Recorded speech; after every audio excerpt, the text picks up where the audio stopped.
તો સુરેન્દ્ર શહેરમાં ટ્રાફિકની સમસ્યા નિવારવા માટે મહાનગરપાલિકા દ્વારા આર્ટ્સ કોલેજથી મુખ્ય બસ સ્ટેન્ડ સુધી રિવરફ્રન્ટ બનાવવામાં આવ્યો છે। અંદાજે 10.15 કરોડ રૂપિયાના ખર્ચે તૈયાર કરાયેલા આ રિવરફ્રન્ટનું કામ 1.5 મહિના પહેલા પૂર્ણ થઈ ગયું છે, પરંતુ હજુ સુધી ઉદ્ઘાટનની રાહમાં હોવાથી આ રસ્તો બિનઉપયોગી સાબિત થયો છે, કારણ કે મુખ્ય રસ્તા સાથે જોડાવા માટે એપ્રોચ રોડ પણ તૈયાર નથી, જેના કારણે વાહનો આ નવા રસ્તા પર યોગ્ય રીતે અવરજવર કરી શકતા નથી।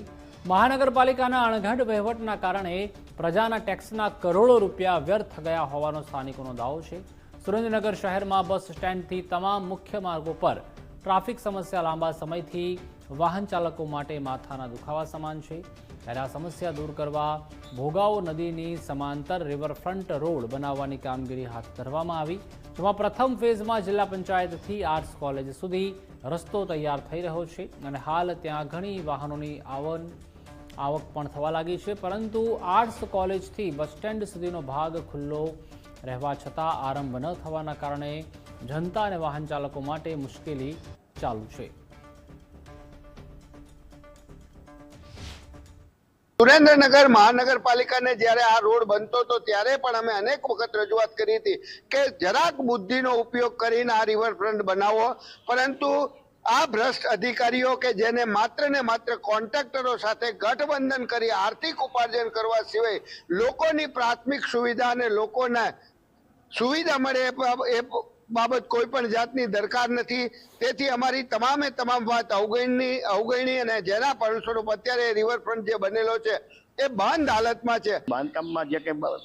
એપ્રોચ રોડના જે નિશાન કર્યા હોય કે જે કંઈ કર્યું હોય, હવે એ નિશાન કર્યા પછી એ એપ્રોચ રોડ ચાલુ કરી નથી શકતા, અને એપ્રોચ રોડ ચાલુ નહીં હોવાના કારણે બસ સ્ટેન્ડથી સીધો રસ્તો છે, પરંતુ આ એપ્રોચ રોડ નહીં મળવાના કારણે અધિકારીઓને કહેવાનું એવું થાય છે કે ભાઈ એપ્રોચ રોડ મળે નહીં ત્યાં સુધી એમને ચાલુ ન કરી શકી, તો આટલા મોટા શહેરમાંથી 10 કરોડ રૂપિયાનો જે ખર્ચ કરીને આ બનાવ્યો છે પુલ, એનો કોઈ અર્થ નથી રહેતો। અને વઢવાણનો અહીંયાથી બસ સ્ટેન્ડથી વઢવાણ સુધીનો કરે ત્યારે ચાલુ થાય તો એને 5 વર્ષ બનતા લાગે, તો 5 વર્ષમાં આ બિસ્માર થઈ જાય અને આને પાછો ફરી નવો બનાવવો એવી હાલ પરિસ્થિતિ ઊભી થઈ ગઈ। હાલમાં સુરેન્દ્રનગર મહાનગરપાલિકા વિસ્તારમાં આપણે જે ફેઝ 3 ની અંદર એમપી શાહ કોલેજથી કરી અને બસ સ્ટેશન પાછળ સુધીનો જે આપણે રિવરફ્રન્ટની કામગીરી લીધી હતી તે અંદાજિત 10.25 કરોડની આસપાસનો ખર્ચો થયેલ છે। એ ફેઝની આપણે જે કામગીરી પૂર્ણ કરેલી છે અને હવે આગામી બસ સ્ટેશન પાછળથી કરી અને ગેબનશા પીર સર્કલ સુધીનું કામગીરી પણ શરૂ કરવામાં આવેલ છે, તો તે પણ ટૂંક સમયમાં કામગીરી શરૂ કરીને પૂર્ણ કરવામાં આવશે। હાલમાં જે આપણે કહેવાય ને કે રિવરફ્રન્ટ એ ફેઝ તરીકે લીધા હતા અને બાજુમાં એક રસ્તાનું આપણે એપ્રોચની કાર્યવાહી ચાલુ છે, એ કાર્યવાહી પૂર્ણ થતાં એ રસ્તો પણ એપ્રોચ કરી અને એ પણ ખુલ્લો મૂકી દેવામાં આવશે। હાલ